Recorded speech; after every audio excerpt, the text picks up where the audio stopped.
하 12장 사무엘하 12장 1절에서 6절까지의 말씀을 한 절씩 나누겠습니다. 1절에서 6절. 주님께서 예언자 나단을 다윗에게 보내셨다. 나단은 다윗을 찾아와서 이런 이야기를 하였다. 어떤 성읍에 두 사람이 살았습니다. 한 사람은 부유하였고 한 사람은 가난하였습니다.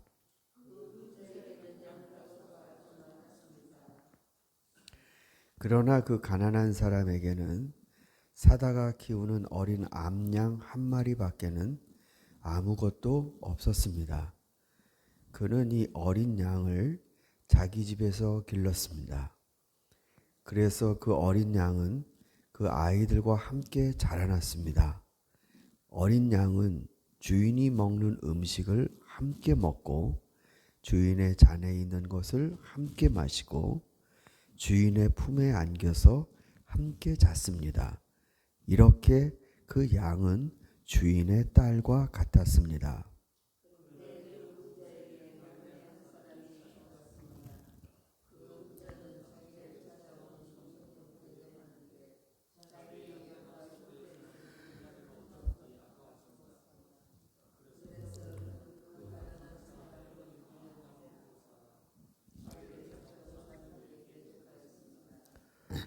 다윗은 그 부자가 못마땅하여 몹시 분개하면서 나단에게 말하였다. 주님께서 확실히 살아계심을 두고서 맹세하지만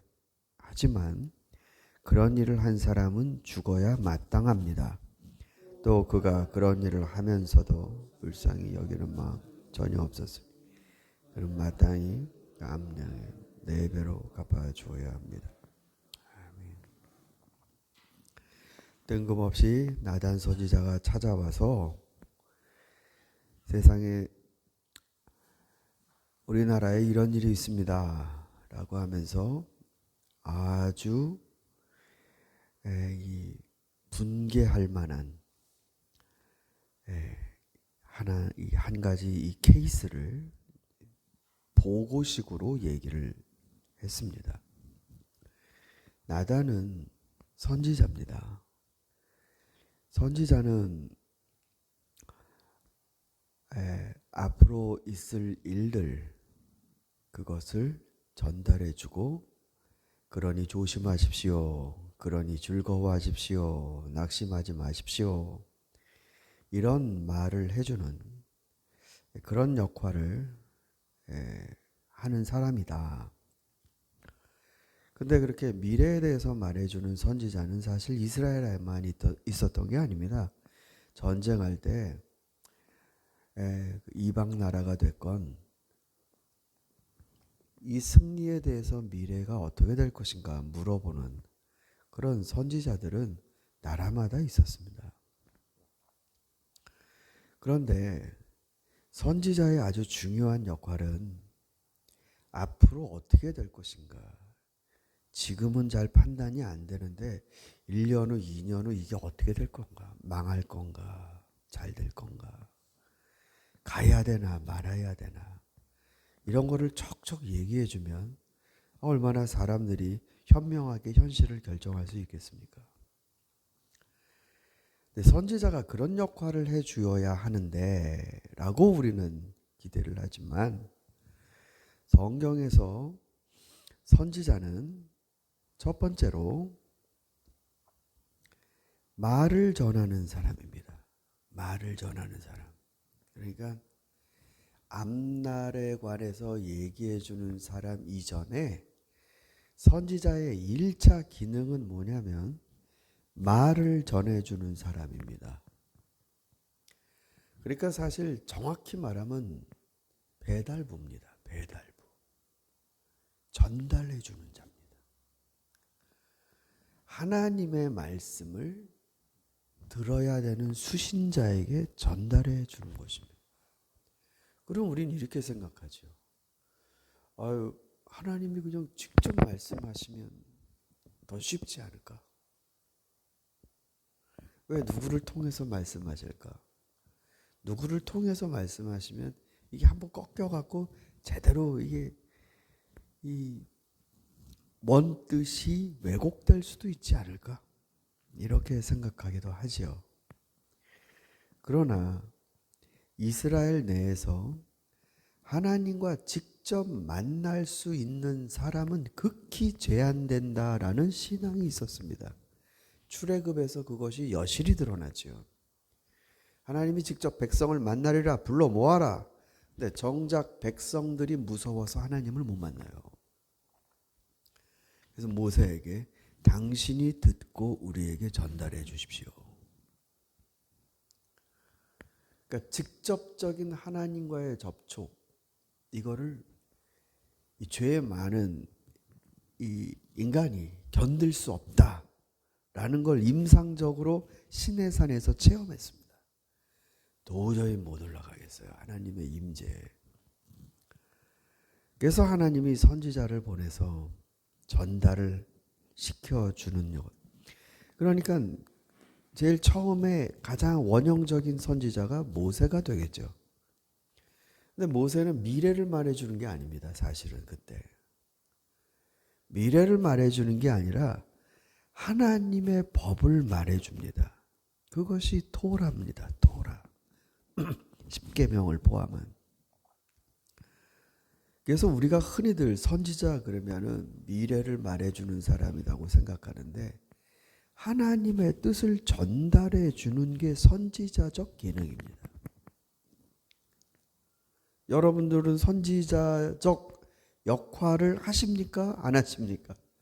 하시죠. 우리가 말씀을 듣고 그걸 누구에게 전달해 주는 이러한 일련의 과정이 선지자적 기능입니다. 두 번째, 선지자는 가야 됩니다. 하나님이 누구에게 전달해라 그러면 그 누구에게 가야 되지 않겠습니까? 이게 진짜 이 배달을 하시는 분들의 고충 중에 하나가 현장이죠, 현장. 주소지만 딱 보고 가면은 얼마나 이게 쉬워 보입니까? 근데 직접 가보면 이건 뭐 길이 없는 데도 있고, 이거 가야 되는 길인가 말아야 되는 길인가, 사인이 없는 데도 있고. 그러니까 실질적으로 하나님께서 누구에게 가서 말을 하라라고 그러면 가면은 그 사람이 옷 단정히 입고 주여 말씀하소서 듣겠나이다 뭐 이러고 있는 게 아니에요. 너는 뭐야 이 자식아. 당장에 그 사람을 잡아다 죽일 수도 있는 왕이나 권세자가 바로 하나님 말씀의 수신자가 되면 선지자는 그 앞에서 말할 때 이거 내가 말하고 오늘 끝나는구나, 이런 생각을 하게 됩니다. 세 번째, 자, 전달을 했습니다. 선지자가 가장 고통스러워하는 부분은 바로 그 다음에 일어납니다. 안 들어요. 선지자의 눈에는 하나님의 말씀이 이미 작동하고 있는 게 보이는데 이스라엘 백성이 됐건 왕이 됐건 말하면 안 들어요. 그러니까 눈에 보이는 거예요. 죽음으로 가는 게 눈에 뻔히 보이는 거예요. 그게 선지자들은 굉장히 힘들었습니다. 그래서 주의 말씀이 내게 임할 때 내 뼈마디가 녹는 것과 같도다. 주여 저에게서 주의 말씀을 거두어 주십시오. 선지자의 역할은 참으로 굉장히 중요했습니다.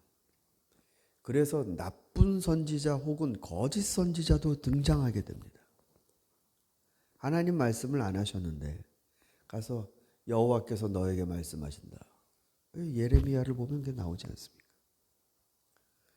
선지자는 가서 하나님이 하신 말씀을 전해준 겁니다. 자기가 대충 감잡고 얘기하는 게 아니라 하나님의 말씀을 얘기해 주는 겁니다. 이 나단은 사무엘하 7장에 나타납니다. 처음으로. 지금 12장이에요. 5장 전에 나단이 다윗에게 가서 말을 전달했었습니다. 뭐라고 그랬는가?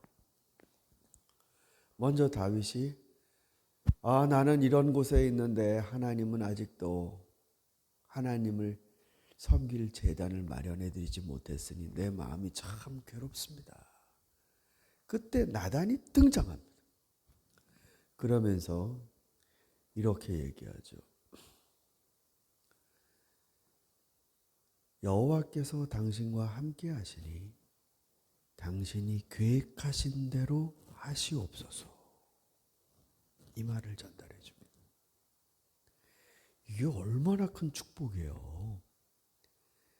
그러니까 하나님께서 나와 함께 하시니 내 마음대로 하는 것이 하나님이 같이 하시는 일이라는 거니까 이건 뭐 내가 하는 게 하나님 하는 일이 된다는 얘기가 되지 않습니까?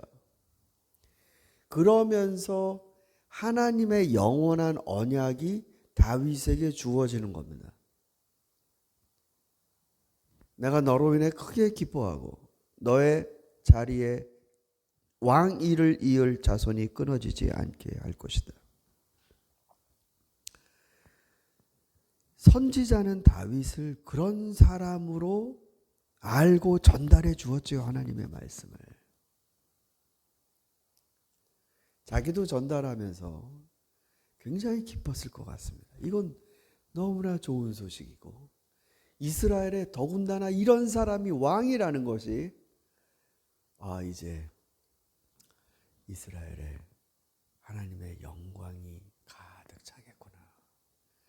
사울의 어두운 시대가 끝나고 정말 하나님이 복 주시는 나라가 되겠구나. 이런 축복된 마음으로 다윗에게 예언하였을 것입니다. 근데 5장 넘어와서 나단이 지금 다윗에게 얘기를 들려줍니다. 그건 뭐 우리가 다 아는 것과 같이 그건 다윗 얘기죠. 그러나 자기 객관화, 다윗에게 전혀 자기의 시츄에이션을 저 바깥에서 볼 수 있도록 먼저 예를 말해주는 것입니다. 나단은 아마 이런 생각이 들었을 것 같아요. 어떻게 여호와께서 사랑하시는 사람과 여호와께서 증오하시는 자가 같을 수 있을까? 어떻게 사람이 이럴 수 있을까? 그런 축복의 정점에 이르는 하나님의 사랑을 받고도 어떻게 이런 끔찍한 일을 저지를 수 있을까? 나단이 가서 얘기해 주기 전까지 다윗은 자기 노출을 안 합니다. 이 파렴치한 놈, 이 뻔뻔한 놈, 마음속에 욕이 가득 찼을 것 같습니다.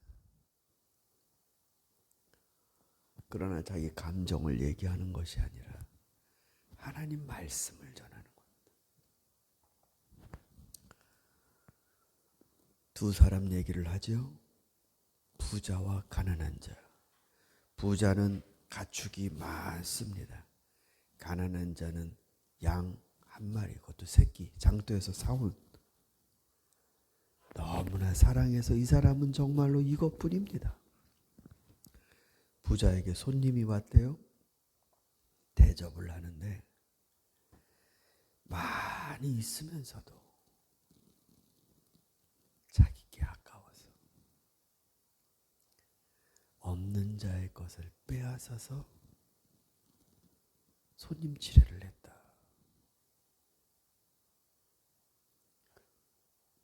나쁜 놈이죠, 정말. 그죠? 많이 있으면서 자기 거를 쓰기 싫어한다? 그러면 다른 사람 것을 빼앗는 거에 대해선 불편함이 없다? 정말로 위험한 사람이죠. 이 말을 듣고 다윗은 4배로 갚아 주어야 한다. 그리고 그 사람 죽어야 한다. 그 사람에 대한 2가지 왕으로서의 사사적 판단을 내리죠. 이게 그야말로 집행 아닙니다. 왕이 이렇게 얘기하면 이대로 집행하는 거죠. 그 사람은 죽여라. 그리고 배상을 4배로 해줘라. 이게 바로 화목제물의 배상 원칙입니다. 4배. 여러분이 삭개오 이야기를 기억하실 겁니다. 내가 누구에게서 강제로 빼앗은 것이 있으면 몇 배로 갚아주겠다고 그랬어요? 4배라고 그랬어요. 그게 이스라엘에 있는 배상 원칙입니다. 이건 죄는 죄값이 있고, 그러니까 내가 하나님 앞에 저지른 죄는 죄고, 그리고 실제 피해가 발생한 것에 대해 4배로 갚아주는 것이에요. 그러니까 4배로 갚아주면 죽을 죄가 면제되는 게 아니고, 지금 다윗이 말한 대로 그 사람은 죽습니다. 그 대신 손해에 대해서 그 사람 안에 피해본 사람에게 이게 갚다라는 뜻이 샬롬이라는 말을 동사로 바꾼 겁니다. 그러니까 내가 피해를 입었는데 이 사람 마음 안에 샬롬, 평안이 찾아오게 하는 거예요. 갚는다는 게. 그렇게 해서 이 사람을 위로하고 이 사람 마음이 진정되도록 피해자가. 그게 샬롬입니다. 하나님이 여러분 우리가 그리스도를 통해 우리와 하나님이 화목하게 되었다 그러면 사람들이 굉장히 이걸 로맨틱하게 이해를 하는데 그리스도께서 여기서 피해자가 누구예요? 그러면 하나님과 우리 사이에 우리가 하나님의 것을 빼앗았잖아요. 그게 죄잖아요. 그리스도가 그거를 갚은 겁니다. 하나님 안에 있는 샬롬이지 우리가 뭐 했다고 무슨 하나님이랑 타협을 합니까? 그리스도가 갚으신 거예요. 화목 제물로. 그래서 하나님 안에 샬롬을 하나님이 우리에게 가지신 피해와 억울함, 하나님의 주권을 침해당한 하나님의 모욕을 갚아주신 게 바로 그 화목제물 사건입니다. 다윗은 4배로 갚아서 피해자에게 샬롬을 주어야 된다. 이렇게 말하는 거 보면 사리분별은 하고 있어요. 남 얘기할 때는 정확하게 얘기하는 것 같아요. 그러나 자기의 죄에 대해서는 눈을 감는 것이죠. 사랑하는 성도 여러분, 여러분에게는 이런 선지자의 방문이 없기를 바랍니다. 하나님의 말씀이, 하나님의 선하신 축복이 동시에 여러분을 향한 책망으로 가시는 이 예언이 얼마나 무섭습니까? 오늘 우리에게 주시는 이 말씀을 붙들고 저와 여러분에게 하나님의 선하신 말씀의 예언만이 있기를 간절히 소망합니다. 같이 기도드리겠습니다.